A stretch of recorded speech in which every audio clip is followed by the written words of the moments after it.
Hello guys and welcome to Skynomics academy. My name is Sunil Kumar Yadav.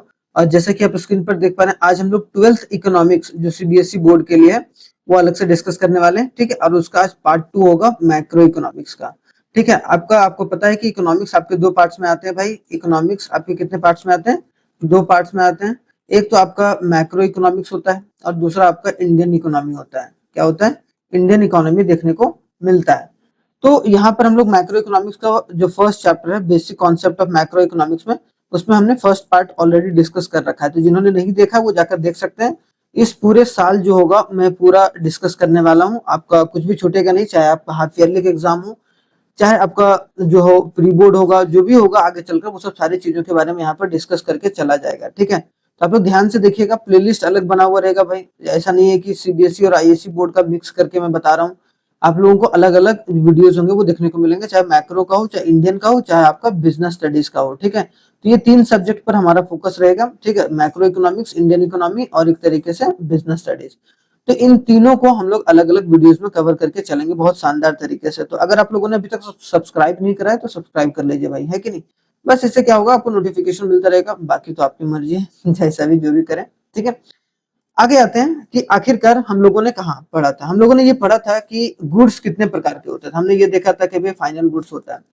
हमने ये देखा था कि इंटरमीडिएट गुड्स होता है। फाइनल गुड्स कौन होता है? जो फाइनली कंज्यूम किया जाता है। ठीक है, फाइनल गुड्स जो होता है फाइनली कंज्यूमर के द्वारा कंज्यूम किया जाता है, जिसको उसको हम लोग क्या बोलते हैं? फाइनल गुड्स होता है। ठीक है, द कंज्यूमर कंज्यूम्स। ठीक है, जो कंजम्पशन के लिए रेडी होता है, रेडी प्रोडक्ट्स होता है। ठीक है, उसका इस्तेमाल हम लोग कहीं और अभी करने वाले नहीं है। जैसे कि मान लो कि एप्पल है, एप्पल अगर डायरेक्टली खाया जा रहा है, ठीक है, डायरेक्टली एक एक बंदा है, ए बंदा खा रहा है, तो उसको हम लोग बोलेंगे Apple is the final goods. लेकिन एप्पल को एज ए इंटरमीडिएट गुड्स इस्तेमाल कर रहा है। इंटरमीडिएट गुड्स मतलब इसका इस्तेमाल करके जो है आप क्या कर रहे हो? फाइनल गुड्स बना रहे हो। मान लो कि जूस बना रहे हो, फिर जूस आप कंज्यूम कर रहे हो, तो एक तरीके से यहाँ पर जूस फाइनल गुड्स हो जाएगा, लेकिन apple as a intermediate goods इस्तेमाल हुआ है। ठीक है, तो ये हमने पढ़ लिया था। कंजम्पशन गुड्स भी पढ़ा था, जो कंज्यूमर के द्वारा कंज्यूम किया जाता है। कैपिटल गुड्स कौन? प्रोड्यूसर के द्वारा कंज्यूम किया जाता है।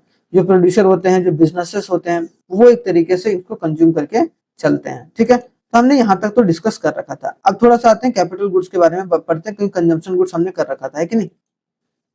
ध्यान से देखिएगा, समझ में आएगा। ठीक है, अगर देखा जाए कैपिटल गुड्स क्या होता है? Capital goods are those fixed asset of the producer.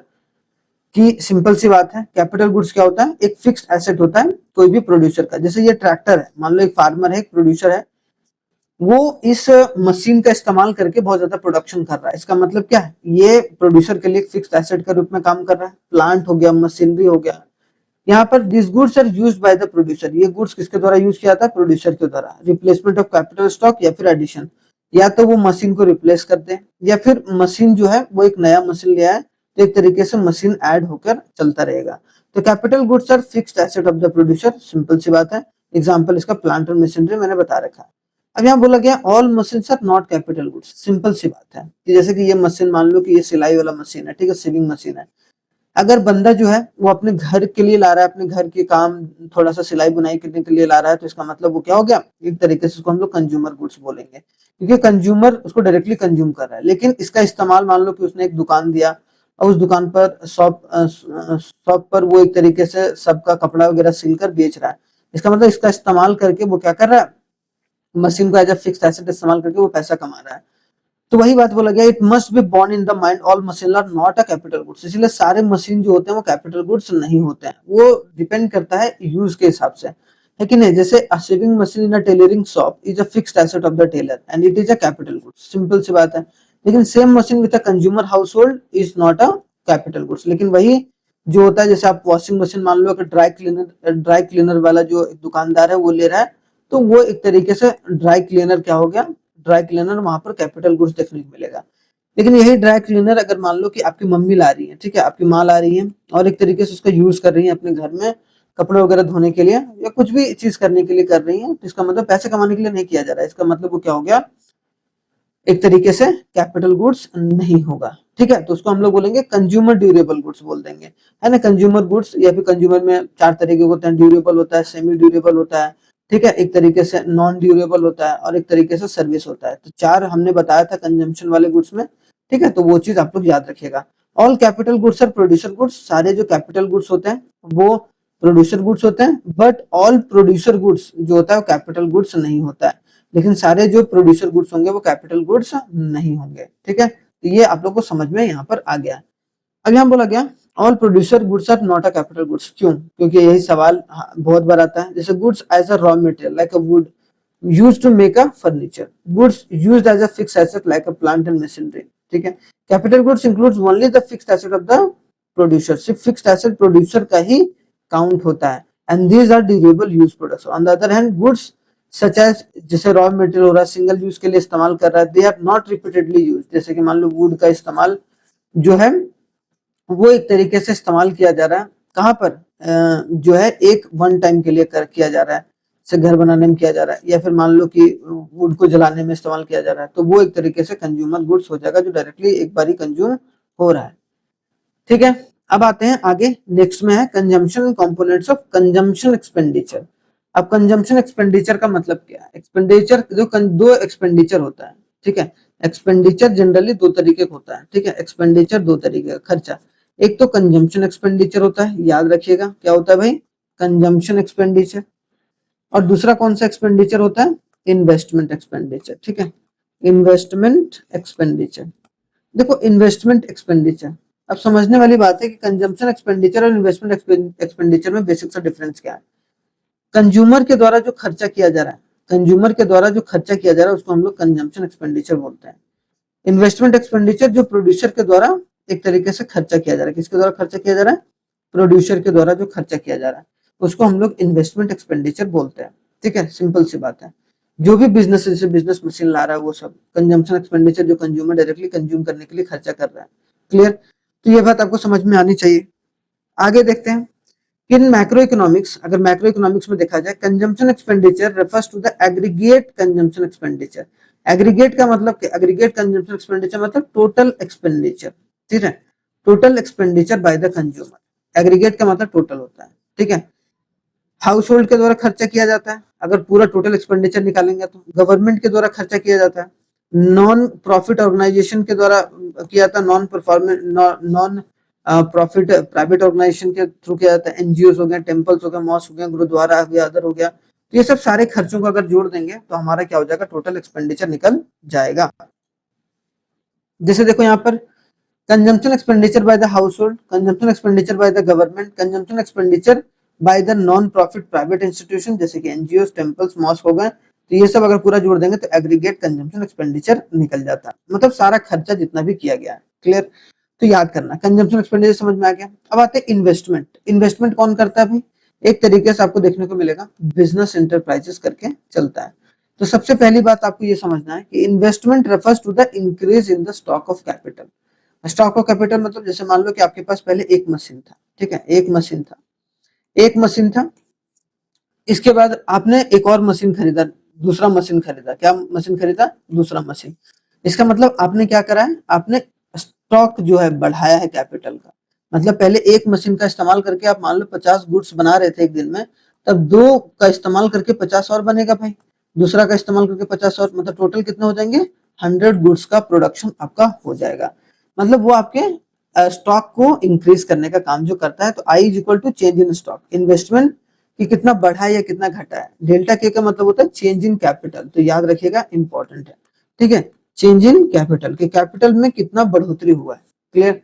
Change in stock of capital is known as capital formation. जितना जल्दी, जितना ज्यादा चेंज होगा स्टॉक में, स्टॉक ऑफ द कैपिटल में, उतना ज्यादा आपका एक तरीके से change in the capital stock. ठीक है, तो याद रखिएगा चेंज इन कैपिटल स्टॉक। तो चेंज इन कैपिटल स्टॉक होता है डेल्टा के का मतलब यहाँ पे मैंने बता रखा है।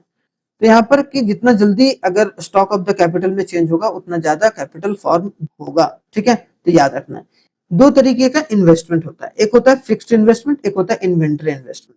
देखो फिक्स्ड इन्वेस्टमेंट जैसे कि आपने मशीन को परचेस करा है कि नहीं, मशीन को परचेस कर रहे हो तो वो उसके लिए जो खर्च हो रहा है, उसके लिए जो आप इन्वेस्ट कर रहे हो, उसको हम लोग कौन सा इन्वेस्टमेंट बोलेंगे, फिक्स्ड इन्वेस्टमेंट, क्योंकि वो आप एक ही बार कर रहे हो, बार बार नहीं कर रहे हो।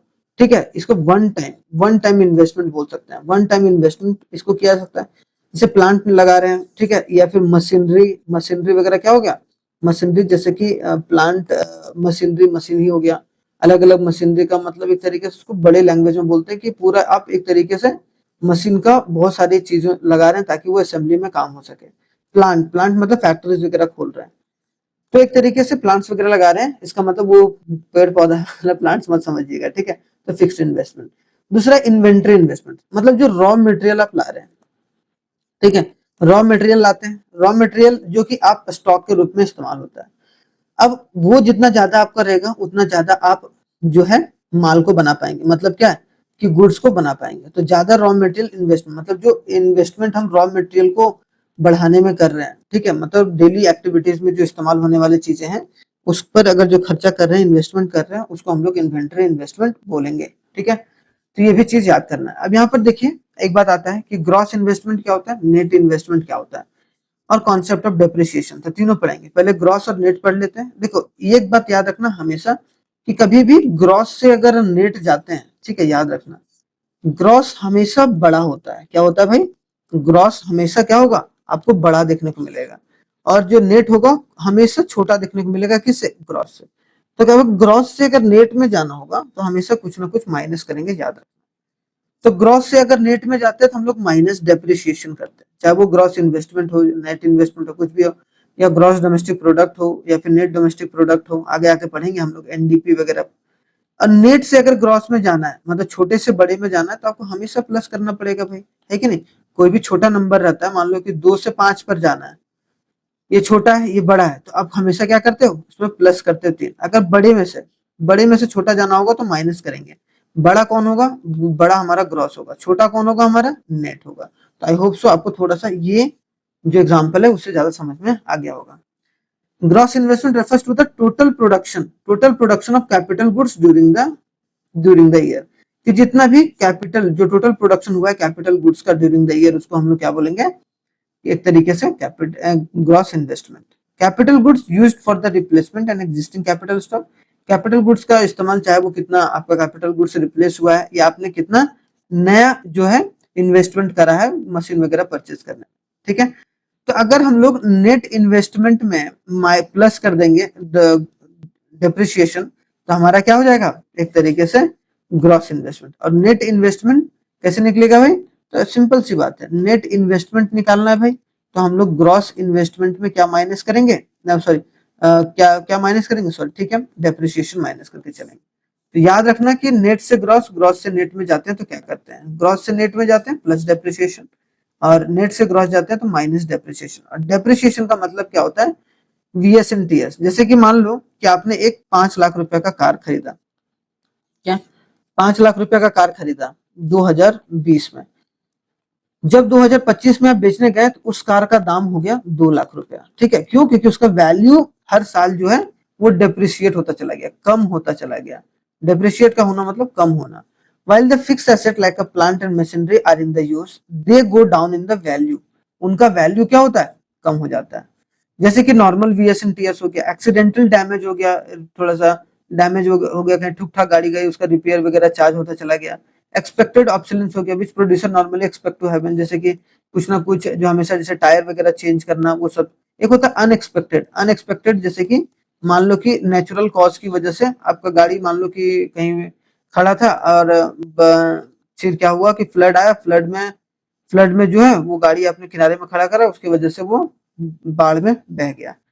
तो वो सब सारी चीजें एक तरीके से डेप्रिसिएशन के अंदर आती हैं, लेकिन अनएक्सपेक्टेड ऑब्सोलेंस डेप्रिसिएशन के अंदर इसलिए नहीं आता क्योंकि वहां पूरा गाड़ी ही चला गया भाई, ठीक है, तो वो इंश्योरेंस सेक्टर कवर करेगा। लेकिन depreciation is also called the consumption of fixed capital, जो भी कंजम्पशन होता है फिक्स कैपिटल का, उसको हम लोग डेप्रिसिएशन बोलते हैं, ठीक है। तो ये बात जरूर याद रखना है, थोड़ा सा इंपॉर्टेंट है। देखो अब जैसे कि अभी हमने बताया ना कि एक्सपेक्टेड ऑब्सोलेंस होता है, एक अनएक्सपेक्टेड। एक्सपेक्टेड मतलब जो होना है, ठीक है। जैसे कि loss of the value of fixed asset when becomes obsolete, obsolete मतलब जिसका टाइम पीरियड खत्म हो गया, आउटडेटेड हो गया। जैसे कि black and white TV, black and white जो टीवी है वो ऑब्सोलेंट हो गया, कब, जब कलर टीवी आया तो, ठीक है, कलर टीवी आ गया। क्लियर, समझ में आया, कोई दिक्कत नहीं। जैसे अब बच्चे जो है पीपीटी के माध्यम से ज्यादा पढ़ने की कोशिश करते हैं रादर देन अब व्हाइट बोर्ड में अगर मैं पढ़ाने लगूं, तो white board in the sense digital board नहीं, डिजिटल बोर्ड ठीक है, लेकिन जो व्हाइट बोर्ड है तो एक तरीके से अब जो एब्सोल्यूट हो गया पुराना वाला बोर्ड, तब धीरे धीरे व्हाइट बोर्ड की जगह डिजिटल बोर्ड जो है वो जगह ले लिया। सिंपल सी बात है। तो चीजें जो है चेंज होती चली जाए, outdated owing to the change. इसी वजह से नया नया मॉडल आते रहता है भाई, है कि नहीं गाड़ी का। तो नया मॉडल कभी भी आता है तो पुराना मॉडल का भाव जो होता है गिर जाता है। तो वही चीज बोला गया है। तो वो एक्सपेक्टेड है, ये होना ही होना है क्योंकि टेक्नोलॉजी का चेंज हुआ। Loss in the value of fixed asset when becomes outdated owing to the change in the demand. लेकिन डिमांड के चेंज की होने की वजह से, मतलब उसकी डिमांड ही नहीं रही।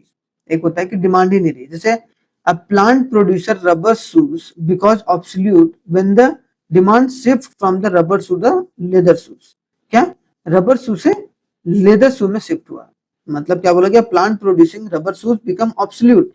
मान लो कि कभी भी अगर डिमांड के घटने की वजह से वो चीज बिकना कम हो गया या उसकी भाव कम हो गई या वो चीज डेप्रिशिएट हो गया, तब वो चीज क्या कहलाएगा हमारा, एक तरीके से क्या कहलाएगा, एक्सपेक्टेड ऑब्सोलेंस। ठीक है, अनएक्सपेक्टेड नहीं है, एक्सपेक्टेड है कि नहीं। तो एक्सपेक्टेड ऑब्सोलेंस का टू कंपोनेंट, एक टेक्नोलॉजी के चेंज के होने की वजह से, एक डिमांड के चेंज होने की वजह से। अगर दोनों मतलब डिमांड कम हुआ या टेक्नोलॉजी चेंज हो गया, उसके वजह से चीजें जो कि होना है वो हम समझ रहे हैं कि डिमांड, जैसे कि मान लो कि ब्लैक एंड व्हाइट टीवी से कलर टीवी आ गया तो इसकी डिमांड कम हो गई, व्हाइट से तो व्हाइट बोर्ड की डिमांड कम हो गई। ठीक है, तो ये ऑब्सोल्यूट होता है। ठीक है, ये होना ही होना है। लेकिन अनएक्सपेक्टेड क्या होता है, जैसे कि मैंने बताया अनएक्सपेक्टेड क्या होता है आपको देखने को मिलेगा। अनएक्सपेक्टेड होता है जैसे कि मान लो कि आ गया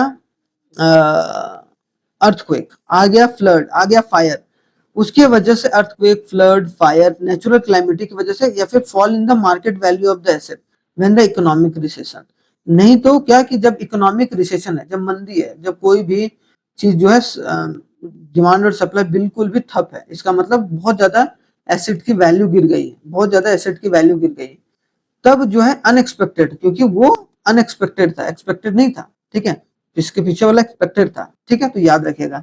तो वैसे अगर वैल्यू एक तरीके से डिप्रिशिएट करता है, these losses are not a part of depreciation. मैंने जैसा कि बताया कि एक्सपेक्टेड वाला जो चीजें होती है, एक्सपेक्टेड जो चीजें होती हैं, जैसे कि टेक्नोलॉजी चेंज हुआ उसके वजह से डेप्रिशिएट किया वैल्यू, या फिर डिमांड कम होने की वजह से, या फिर टेक्नोलॉजी चेंज होने की वजह से अगर चीजों की प्राइस जो है वो कम हुई है, ठीक है, तो वो चीज हम लोग डेप्रिसिएशन के अंदर काउंट करके चल सकते हैं।